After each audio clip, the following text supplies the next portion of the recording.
ശ്രീകാന്തിന് കൈ നിറച്ച് പടങ്ങളാണ്. 10-12 പടമുണ്ട്. 2 സംവിധാനം ചെയ്യാൻ വേണ്ടി ഒരുങ്ങുന്നു. വിശേഷങ്ങളൊക്കെ ഞങ്ങൾ ആദ്യം പറഞ്ഞു ചെറുതായിട്ട്. സംഗീത ഒന്നും പറഞ്ഞില്ല, ഞാൻ ചോദിച്ചുമില്ല. എന്തൊക്കെയാണ് വിശേഷം? മ്യൂസിക്കൽ വൈസ് നല്ല ഗുഡ് ഗോയിങ്, കുഴപ്പമൊന്നുമില്ല. 2-3 കുഞ്ഞു പടങ്ങൾ ഇറങ്ങാനുണ്ട്. പ്ലസ് ഇൻഡിപെൻഡൻ്റ് ആയിട്ടുള്ള കുറച്ച് മ്യൂസിക്കൽ പ്രൊഡക്ഷൻസ് പ്ലാൻ ചെയ്യുന്നുണ്ട്. ഓൾറെഡി കുറച്ച് ഇറങ്ങി. ഇനിയും ഒരുപാട് സെമി ക്ലാസിക്കലായിട്ടുള്ള സാധനങ്ങളൊക്കെ പ്രൊഡക്ഷൻസ് പ്ലാൻ ചെയ്യണു. പിന്നെ അറിയാലോ സാറിന് നമ്മുടെ സ്റ്റേജ് പ്രോഗ്രാംസ് ഒക്കെ ഓണായി കോവിഡിന് ശേഷം. അപ്പോൾ അത്യാവശ്യം സ്റ്റേജ് പ്രോഗ്രാംസും ഒക്കെ ഉണ്ട്. അതെ, പിന്നെ ഒരു മ്യൂസിക്കൽ ഇൻസ്ട്രുമെന്റ്. ടോട്ടലി ഒരു സന്തോഷം. തീർച്ചയായിട്ടും എല്ലാ ആർട്ടിസ്റ്റുകൾക്കും വന്നു ചേർന്നു. അതൊരു വലിയ കാര്യമാണ് എന്ന് എനിക്ക് തോന്നുന്നു. സന്തോഷിക്കാനുള്ള ഒരു സമയമാണ് ഇപ്പോൾ എന്നെനിക്ക് തോന്നുന്നു.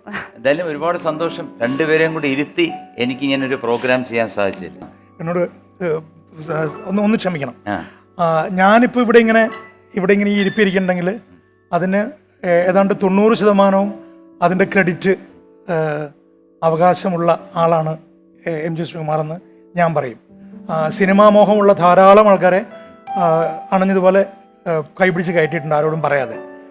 എനിക്ക് ഓർമ്മയുള്ളത് ഇപ്പോൾ ഇവിടെ ഇരിക്കുമ്പോൾ ഏറ്റവും വലിയ സന്തോഷം 96 ഞാൻ എൻ്റെ വീട്ടിൽ ഞാൻ വരുന്നത് എൻ്റെ ഏട്ടൻ്റെ കൂടെ.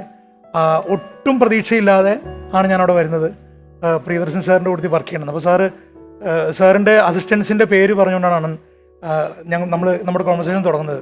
9 കുത്തുകളിട്ടിട്ട് മുരളി നാഗവള്ളി, മോഹൻ പയ്യന്നൂർ, അങ്ങനെ അന്നുണ്ടായിരുന്ന എല്ലാ അസിസ്റ്റൻസിൻ്റെ പേരെഴുതി 9ാമത്തെ കുത്തിലാണ് എൻ്റെ പേരെഴുതി ചേർത്തിട്ട് പറഞ്ഞത്, ഒരു ശ്രീകാന്ത് ഫീൽഡ് ക്ലിയറൻസ് പോലും പറ്റുമോ എന്ന് അറിയില്ല എന്നാണ് എന്നോട് പറഞ്ഞത്. അപ്പോൾ എനിക്ക് അങ്ങനെ എന്നെ സിനിമയിലേക്ക് ഫീൽഡ് ക്ലിയറൻസ് മനസ്സിലായത് പിന്നെ ആളെ മാറ്റാൻ വേണ്ടി, കാരണം അത്രയും ആൾക്കാർ പ്രിയനുണ്ട്. പക്ഷെ എങ്ങനെയോ ശ്രീകാന്തിന്റെ ഭാഗ്യം കിട്ടി. എങ്ങനെയല്ല, ഞാൻ മദ്രാസിൽ ചെന്നു. അണ്ണൻ അങ്ങനെ പറയുള്ളൂ. ഞാൻ ആദ്യം മദ്രാസിലേക്ക് എൻ്റെ സിനിമാ യാത്രയിൽ ഞാൻ ആദ്യം ചെല്ലുന്നത് അണ്ണൻ്റെ വീട്ടിലേക്കാണ്.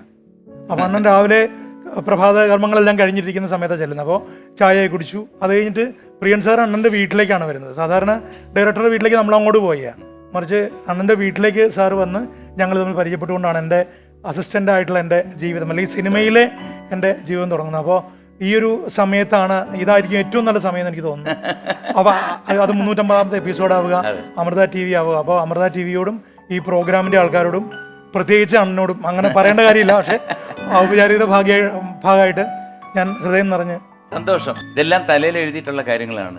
വരിക, പരിചയപ്പെടുക, മദ്രാസിൽ പോവുക, കാണുക, വീണ്ടും സിനിമയിലാകുക, ഇപ്പൊ സജീവമാകുക. അഭിനയിക്കുമെന്ന് എപ്പോഴെങ്കിലും വിചാരിച്ചിരുന്നോ? ഇല്ല. ഒരു പോലീസ് വേഷമല്ലേ ആദ്യം ചെയ്തത്?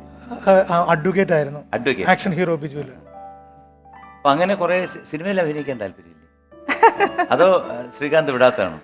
അല്ലല്ല, സമയാവട്ടെ, ഒരു നല്ല റൈറ്റ് ആയിട്ടുള്ള നല്ല ബ്രേക്കിന് വെയിറ്റ് നോക്കിയിരിക്കുക. അല്ല, സംവിധായകൻ കൂടെ ഉണ്ട്, കഥ കൂടെ ഉണ്ട്, പിന്നെന്തിന് പാട്ടുണ്ട്, ഒരുപാട് സെക്ഷൻസ്, മ്യൂസിക് ഡയറക്ഷൻ ആകാം. അപ്പൊ ഒരുപാട് കാശ് കുറയ്ക്കാൻ, നമുക്ക് ബഡ്ജറ്റ് കുറയ്ക്കാൻ. എല്ലാത്തിനും ഒരു സമയമുണ്ടല്ലോ. സമയമാകുമ്പോ വരട്ടെ എന്ന് വിചാരിച്ചു.